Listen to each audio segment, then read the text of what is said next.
Selamat pagi Bu Anissa dan teman-teman. Hari ini kami akan mempresentasikan mengenai pengukuran kinerja supply chain. Saya Claudia Vitalina akan menjelaskan 10.1 Pendahuluan. Untuk menciptakan manajemen kinerja yang efektif, diperlukan sistem pengukuran yang mampu mengevaluasi kinerja supply chain secara holistik. Sistem pengukuran kinerja diperlukan untuk 1. Melakukan monitoring dan pengendalian. 2. Mengkomunikasikan tujuan organisasi ke fungsi-fungsi pada supply chain. 3. Mengetahui di mana posisi suatu organisasi relatif terhadap pesaing maupun terhadap tujuan yang hendak dicapai. 4. Menentukan arah perbaikan untuk menciptakan keunggulan dalam bersaing. Sistem pengukuran kinerja juga harus memiliki alat ukur yang bisa digunakan untuk memonitor kinerja secara bersama-sama antara satu organisasi dengan organisasi lainnya pada sebuah supply chain. 10.2 Struktur sistem pengukuran kinerja. Menurut Melnick et al. Tahun 2004, suatu sistem pengukuran kinerja biasanya mengandung 1. Individual matrix, 2. Matrix set, 3.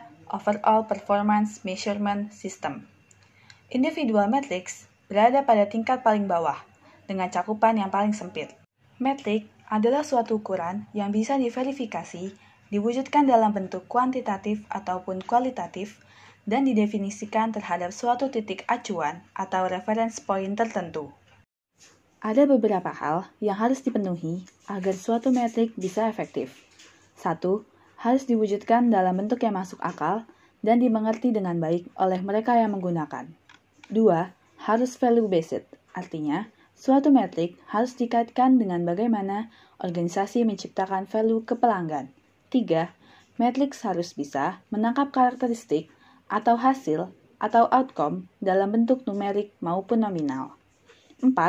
Metrik dapat mungkin tidak menciptakan konflik antar fungsi pada suatu organisasi. 5. Metrik harus bisa melakukan distilasi terhadap data yang banyak tanpa kehilangan informasi yang terkandung di dalamnya. Menurut Melnick et al. 2004, metrik bisa diklasifikasikan berdasarkan fokus dan waktu atau tense. Metrik fokus bisa berfokus pada kinerja finansial maupun operasional. Metrik operasional mengukur kinerja dalam satuan waktu atau output dan sebagainya. Dari segi waktu atau tense, metrik bisa digunakan untuk mengukur kinerja masa lalu yang sudah terjadi atau outcome, atau memprediksi kinerja masa mendatang atau predictive metrics. Seperti pada penjelasan slide sebelumnya, ada dua atribut pada tipologi metrik, yaitu metrik fokus dan metrik tense.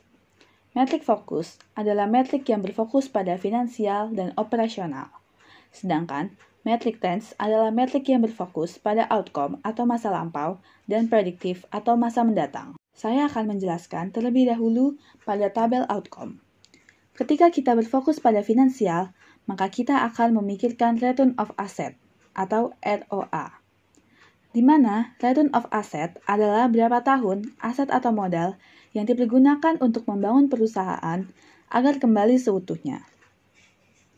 Ketika kita fokus pada operasional, maka kita akan memikirkan lead time, di mana lead time adalah berapa lama waktu yang dibutuhkan untuk mengubah bahan baku menjadi bahan jadi atau produk jadi. Selanjutnya, saya akan menerangkan pada tabel prediktif. Ketika kita berfokus pada finansial, kita dapat mengetahui biaya lembur per jam orang. Biaya lembur ini dimaksudkan untuk memprediksi kekurangan anggaran.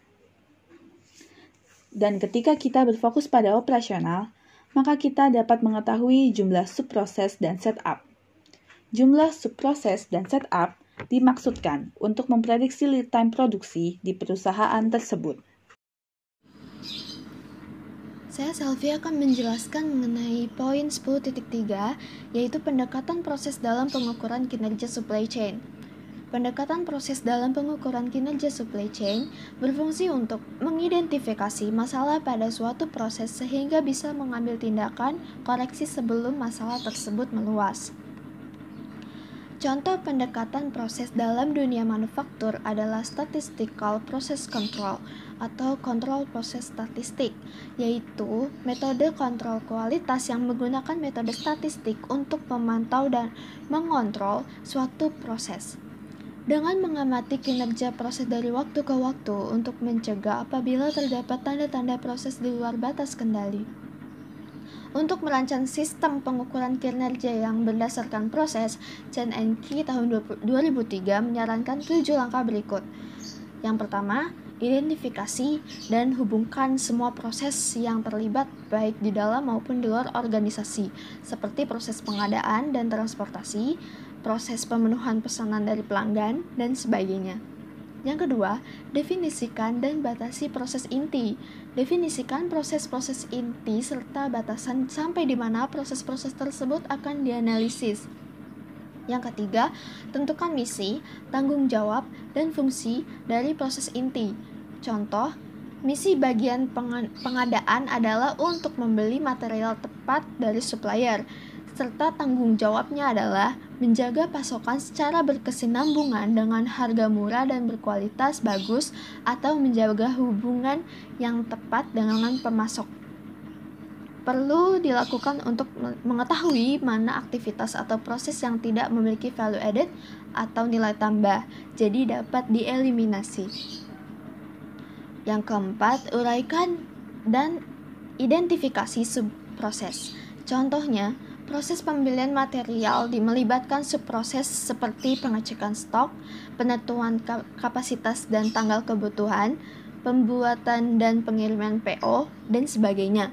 Setiap proses di atas membutuhkan keterlibatan dari satu atau lebih fungsi baik di dalam maupun di luar perusahaan. Contoh kegiatan di dalam atau di luar perusahaan yaitu kegiatan pemrosesan pesanan dan penagihan oleh supplier dan kegiatan pengiriman yang mungkin dilakukan oleh perusahaan jasa pengiriman. Yang kelima, tentukan tanggung jawab dan fungsi subproses. Subproses juga perlu didefinisikan dengan jelas. Kegiatan ini lebih operasional dan spesifik dibandingkan dengan tanggung jawab dan proses-proses inti. Yang keenam, uraikan lebih lanjut subproses menjadi aktivitas. Dilakukan apabila subproses masih terlalu umum dan sulit diukur.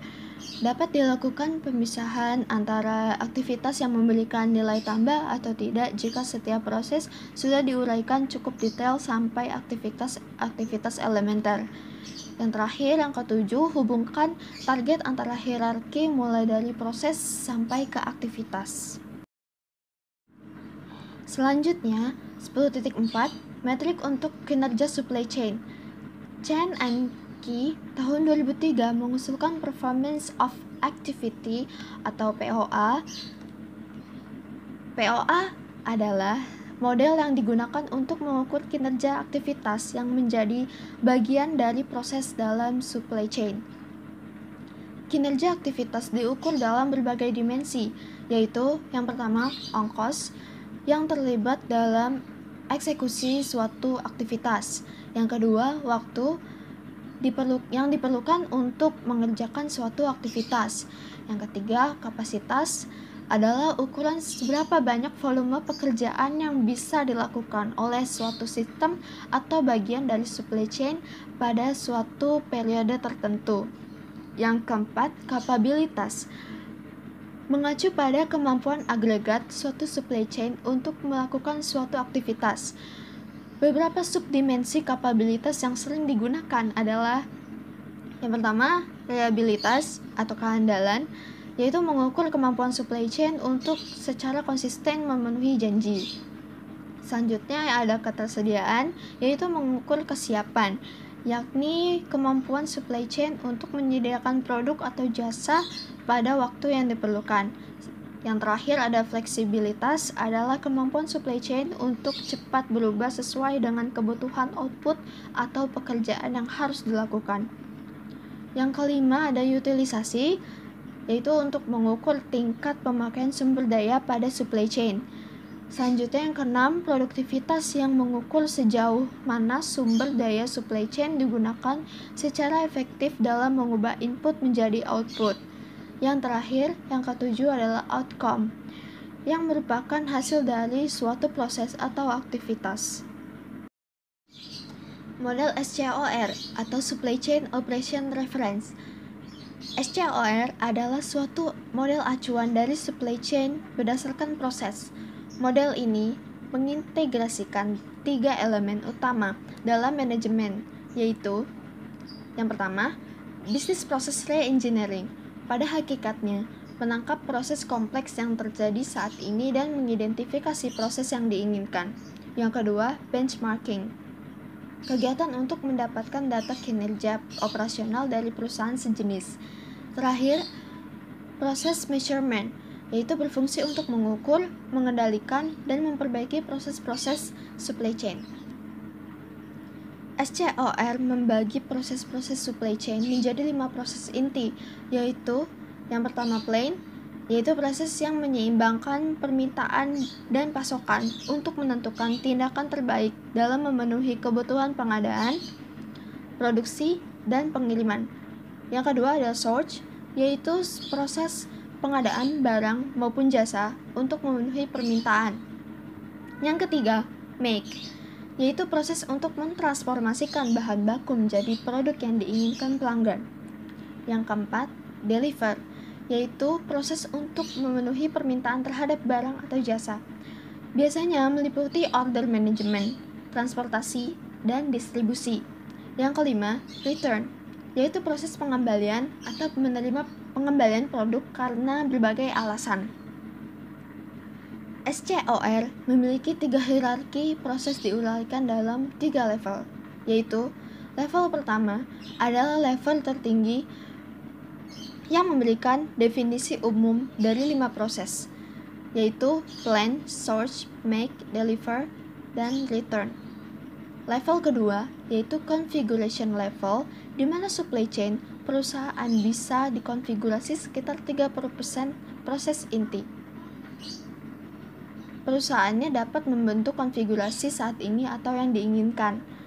Level ketiga yaitu elemen level, yang mengandung definisi elemen proses, input, output, metrik masing-masing elemen proses serta referensi. Perkenalkan, nama saya Ajeng Widyastuti. Saya akan menjelaskan 10.6 tentang metrik pada model SCOR. Telah disajikan tabel performance metric level 1 di mana terdapat customer facing dan internal facing. Customer facing artinya penting bagi pelanggan, sedangkan internal facing berarti penting untuk monitoring internal tapi tidak langsung menjadi perhatian pelanggan. Customer facing sendiri meliputi reliability, responsiveness, dan flexibility. Reliability atau kehandalan adalah kinerja rantai pasokan dalam mengirimkan produk yang sesuai ke tempat yang ditentukan pada waktu, jumlah, dan dokumen yang tepat dalam kondisi dan kemasan baik kepada customer. Terdapat 3 metrik yang termasuk reliability, meliputi delivery performance atau performasi pengiriman, yaitu persentase order terkirim sesuai jadwal dan sepenuhnya pada pelanggan. Kedua, fill rate atau laju pemenuhan, yaitu persentase jumlah item yang tersedia ketika diminta oleh pelanggan. Misalkan, fill rate 97%, berarti ada kemungkinan 3% dari item yang diminta pelanggan tidak tersedia. Yang ketiga, perfect order fulfillment atau kemampuan memenuhi pesanan merupakan persentase order yang terkirim tepat waktu dan sepenuhnya sesuai dengan pesanan secara sempurna tanpa ada kesalahan. Selanjutnya, dimensi kedua, responsiveness, merupakan kecepatan dalam penyediaan produk untuk customer. Terdapat 1 metrik yang termasuk responsiveness, yaitu order fulfillment lead time, merupakan jumlah hari mulai pesanan diterima sampai barang dikirim kepada konsumen. Dan yang terakhir di customer facing yaitu flexibility, yang merupakan sebuah rantai pasok dalam merespon perubahan permintaan pasar untuk memperoleh atau menjaga keunggulan kompetitif. Terdapat 2 metrik yang termasuk flexibility, yaitu supply chain response time atau respon waktu dalam rantai pasok, merupakan waktu respon yang dibutuhkan rantai pasok dalam mengukur jumlah hari yang dibutuhkan untuk dapat merespon atau perencanaan, pengadaan, pembuatan, dan pengiriman pesanan, sehingga dapat terjadi peningkatan signifikan yang tidak direncanakan atau tidak terjadi penurunan permintaan. Yang kedua, production flexibility atau fleksibilitas waktu produksi, merupakan jumlah hari untuk meraih 20% perubahan pesanan yang tidak terencana tanpa adanya biaya tambahan. Sekarang kita masuk ke internal facing dengan dimensi cost atau pembiayaan yang merupakan biaya-biaya yang digunakan dalam setiap kegiatan di perusahaan, mulai dari proses rantai pasok itu berlangsung hingga akhir produk dapat tersalurkan kepada konsumen. Cost sendiri memiliki 4 metrik di dalamnya, yaitu supply chain management cost atau biaya langsung dan tidak langsung untuk perencanaan dan pengiriman produk dan jasa. Contoh biaya langsung seperti biaya peralatan, biaya material, biaya pekerja yang terlibat langsung dalam proses produksi. Sedangkan biaya tidak langsung atau biaya tak terduga, contohnya terjadi bencana alam sehingga ada biaya khusus untuk menanganinya. Selain itu juga ada biaya overhead. Yang kedua, cost of goods sold atau harga pokok penjualan adalah semua biaya langsung yang dikeluarkan untuk mendapatkan barang atau jasa yang dijual.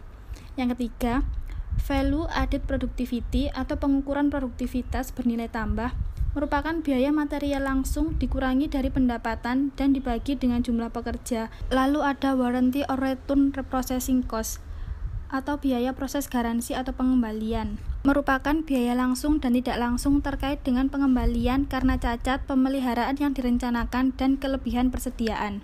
Selanjutnya, dimensi aset merupakan efektivitas organisasi dalam mengelola aset dapat mendukung kepuasan permintaan konsumen.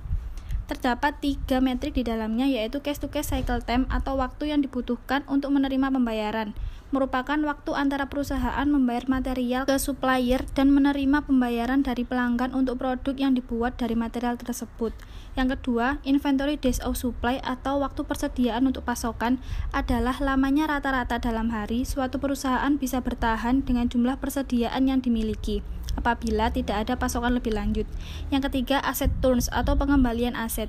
Berapa kali suatu aset bisa digunakan untuk memperoleh revenue dan profit atau pendapatan dibagi dengan total aset termasuk modal kerja dan aset tetap.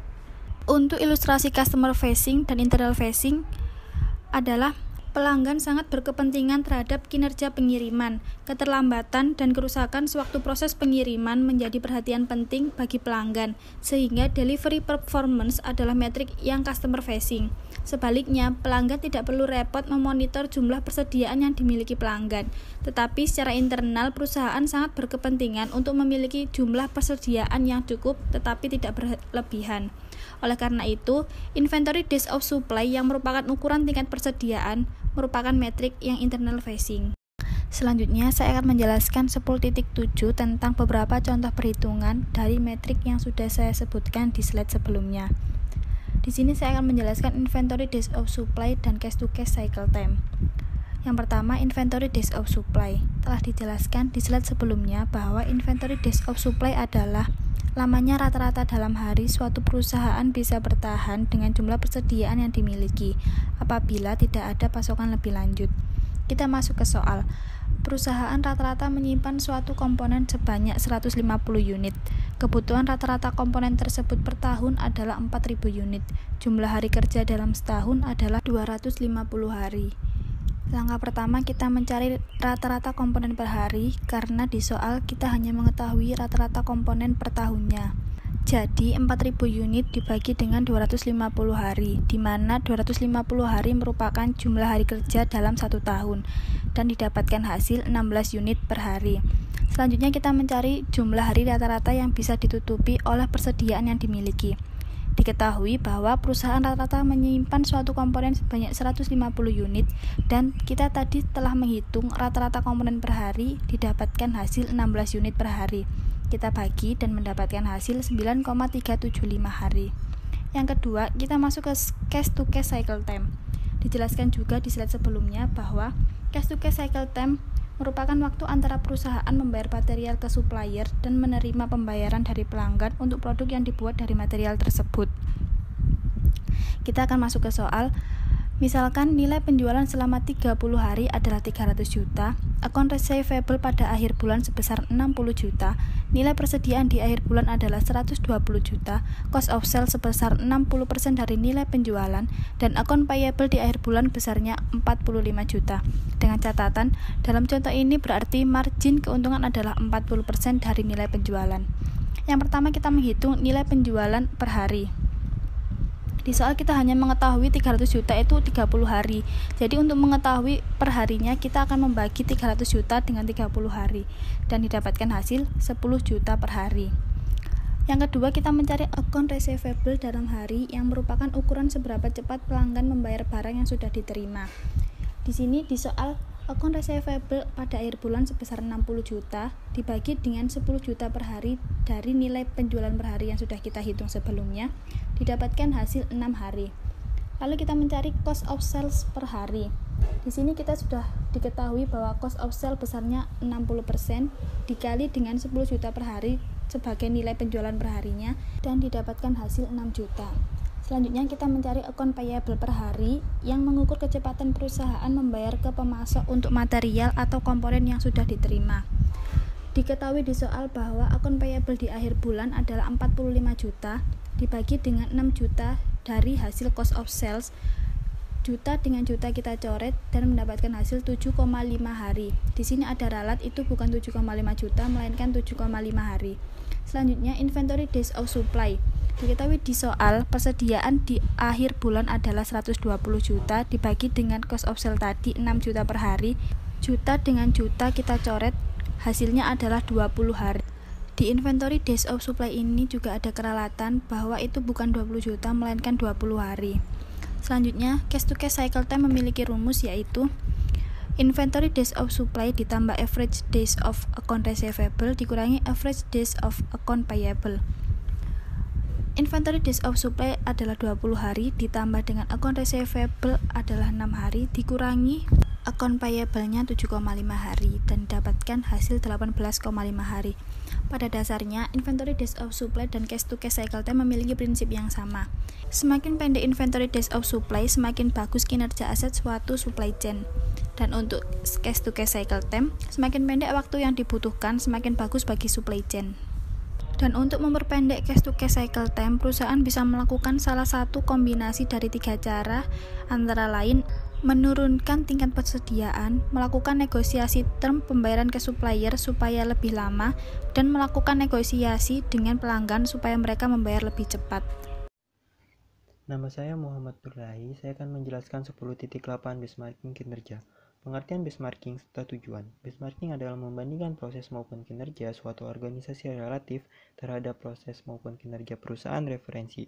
Utamanya dalam hal ini adalah perusahaan sejenis yang tergolong best in class. Dengan kata lain, benchmarking adalah suatu proses mengidentifikasi praktik terbaik terhadap dua produk dan proses produksinya hingga produk tersebut dikirimkan.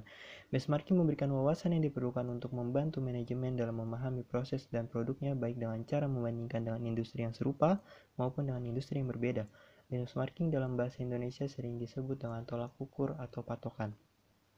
Tujuan benchmarking mengetahui di mana posisi perusahaan relatif terhadap kompetitor atau perusahaan acuan, mengidentifikasi pada aspek perusahaan lebih baik dan pada aspek mana perusahaan membutuhkan perbaikan.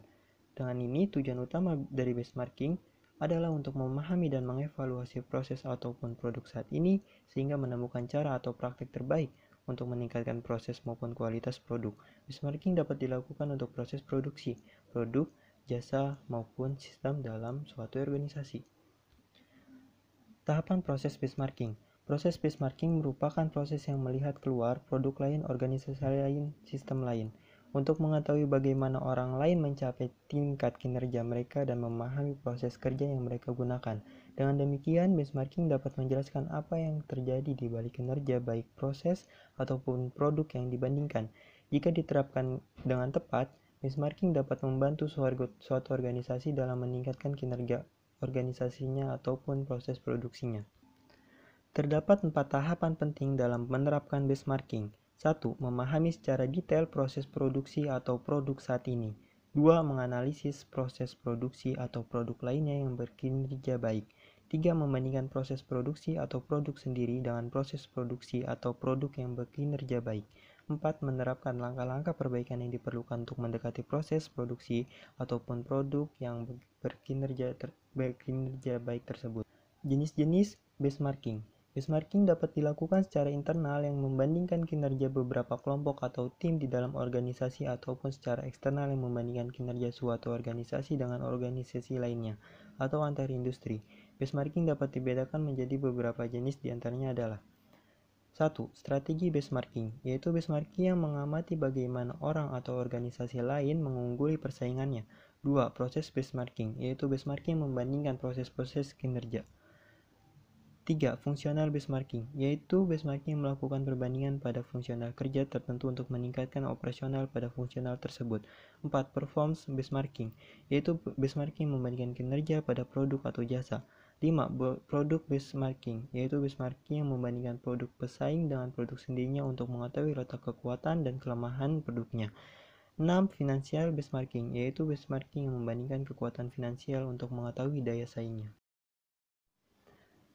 Perbandingan keuntungan bersih dan kotor top company dan comparable company. Hal menarik yang terjadi dalam benefit atau keuntungan dalam hal ini, keuntungan kotor, gross profit perusahaan yang dikategorikan sebagai comparable company ternyata lebih besar dibandingkan dengan top company. Namun keuntungan bersih net profit terlihat sebaliknya. Ini mengindikasikan bahwa perusahaan dengan SCM yang lebih unggul mampu menekan biaya-biaya di sepanjang supply chain seperti biaya administrasi penjualan, biaya operasional maupun biaya modal kerja. Di tabel 10.4 menunjukkan perbedaan kinerja supply chain antara perusahaan-perusahaan bagus dengan mereka yang berada pada tingkat rata-rata. Sebagai contoh, perusahaan best in class mampu mengirim 93% dari pesanan pelanggan sesuai jadwal, sementara perusahaan rata-rata hanya mampu mencapai angka 69%. Dan beberapa industri yang dikategorikan sebagai top SCM company. Sektor industri, komputer hardware, yaitu Dell dan Apple. Lalu otomotif ada Toyota dan Honda, serta minuman berkarbonat, Coca-Cola dan Pepsi, serta lainnya. 10.9. Perbaikan kinerja supply chain. Tujuan perbaikan kerja di supply chain. Banyak sekali perusahaan-perusahaan yang memiliki konsep supply chain untuk mengatur proses bisnisnya, karena supply chain faktor kunci dalam meningkatkan efektivitas organisasi untuk mencapai tujuan perusahaan, yaitu untuk memenangkan persaingan yang ada, meningkatkan kepuasan pelanggan dengan memberikan pelayanan yang lebih baik lagi bagi pelanggan, dan juga meningkatkan profit dari perusahaan itu sendiri.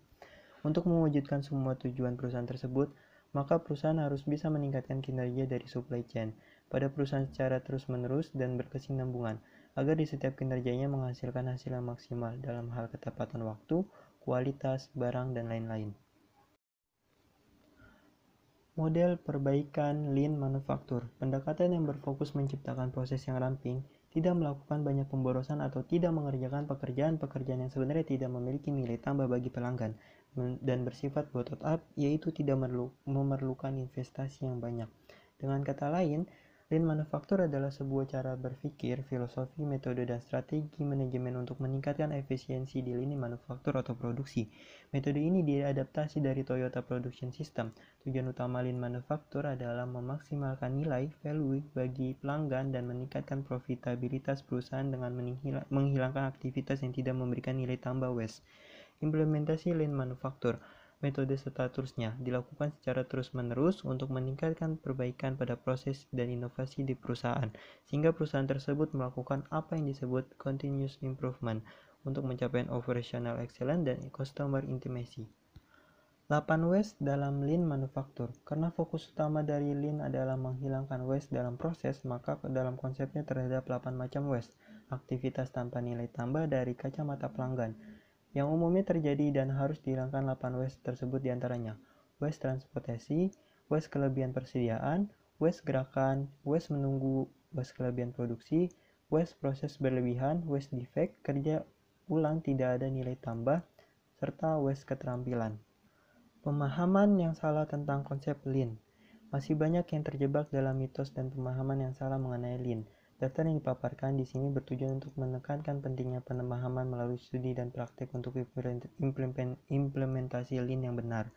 Berikut beberapa pemahaman yang salah tentang Lean. Lean bukanlah tentang perampingan atau pengurangan jumlah karyawan. Lean adalah tentang memiliki sumber daya yang tepat, yang tepat untuk melakukan pekerjaan yang sesuai dengan kebutuhan pelanggan, dengan kualitas yang terbaik dan di waktu yang tepat. Lean bukanlah sekedar kumpulan perkakas yang disebut Lean Tools. Lean adalah filosofi yang menghargai setiap orang di dalam organisasi, termasuk pelanggan, pemasok, stakeholder, dan karyawan. Lean di industri selain manufaktur. Walaupun terlahir di industri manufaktur, konsep Lean ternyata dapat juga diterapkan dalam bidang-bidang berbasis pelayanan. Lean dalam bidang pelayanan menyandang prinsip yang sama, yaitu perbaikan yang berkesinambungan dan menghilangkan aktivitas non-value add alias waste.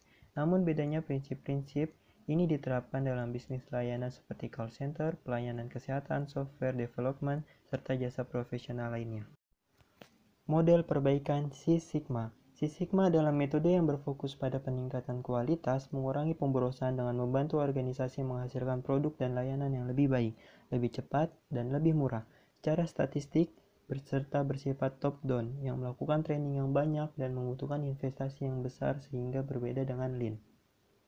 Six Sigma pertama kali diperkenalkan oleh Motorola pada tahun 1987 oleh seorang engineer yang bernama Bill Smith.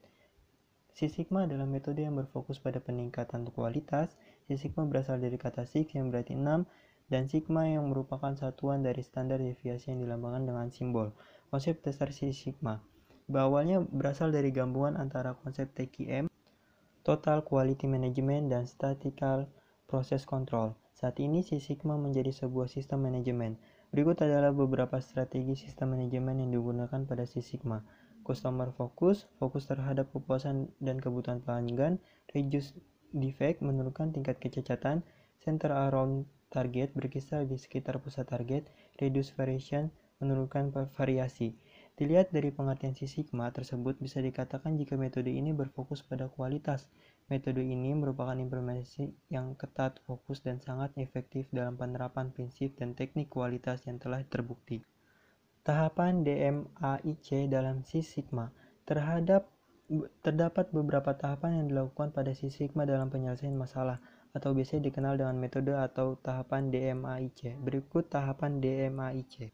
1. Define. Pada tahapan ini, kamu harus menetapkan tujuan dari kegiatan perbaikan Six Sigma. Pada tahap ini, kamu akan menyeleksi permasalahan yang nantinya akan diselesaikan, beserta biaya, manfaat, dan dampak terhadap pelanggan customer.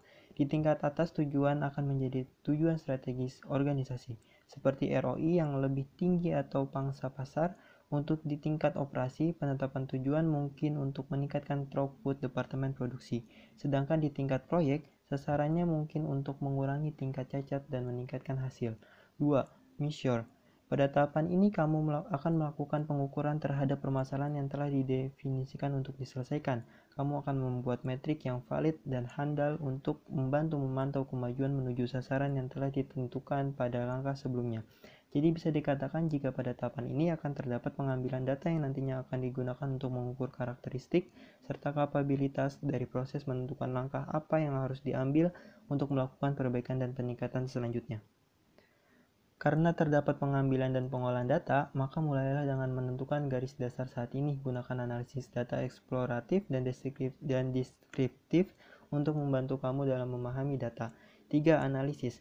Pada tahapan ini, kamu akan menganalisa sistem untuk mengidentifikasi bagaimana cara untuk menghilangkan kesenjangan antara kinerja sistem atau proses saat ini dengan tujuan yang diinginkan. Jadi, kamu diharuskan menemukan solusi untuk memecahkan masalah berdasarkan root cause, akar penyebab, yang telah diidentifikasi. Kamu membutuhkan alat statistik untuk membentukkan dalam melakukan analisis atau memvalidasi kesimpulan, bisa juga dengan melakukan predictive analytics. Kamu bisa menggunakan Lean Six Sigma untuk membantu aliran. Improve. Pada tahapan ini, kamu melakukan tindakan perbaikan terhadap permasalahan yang telah diidentifikasi dengan melakukan pengujian dan percobaan untuk dapat mengoptimalkan solusi dalam menyelesaikan permasalahan yang dialami. Di sini kamu dituntut untuk menjadi orang yang kreatif dalam menemukan cara baru untuk melakukan hal-hal yang lebih baik, lebih murah, atau lebih cepat. Kamu dapat menemukan manajemen proyek dan alat perencanaan dan manajemen lainnya untuk menerapkan pendekatan baru. 5. Kontrol. Pada tahapan ini, kamu akan melembagakan sistem yang ditingkatkan dengan memodifikasi sistem kompensasi dan insentif kebijakan prosedur MRP, anggaran, instruksi pengoperasian, dan sistem manajemen lainnya. Kamu juga harus menentukan standarisasi serta melakukan kontrol dan mempertahankan proses yang telah diperbaiki dan ditingkatkan. Penggabungan model perbaikan Lean Six Sigma, yaitu yang berfokus menghilangkan aktivitas yang tidak bernilai tambah, namun mengikuti metodologi yang cukup sistematis dari Six Sigma. Jadi, Lean Six Sigma itu adalah filosofi perbaikan berbasis data yang didorong oleh fakta yang menilai penjagaan cacat dari deteksi cacat. Ini mendorong kepuasan pelanggan dan hasil garis bawah dengan mengurangi variasi, pemborosan, dan waktu siklus, sambil mempromosikan penggunaan standarisasi kerja dan aliran, sehingga menciptakan keunggulan kompetitif. Itu berlaku di mana saja, variasi dan pemborosan ada, dan setiap karyawan harus dilibatkan.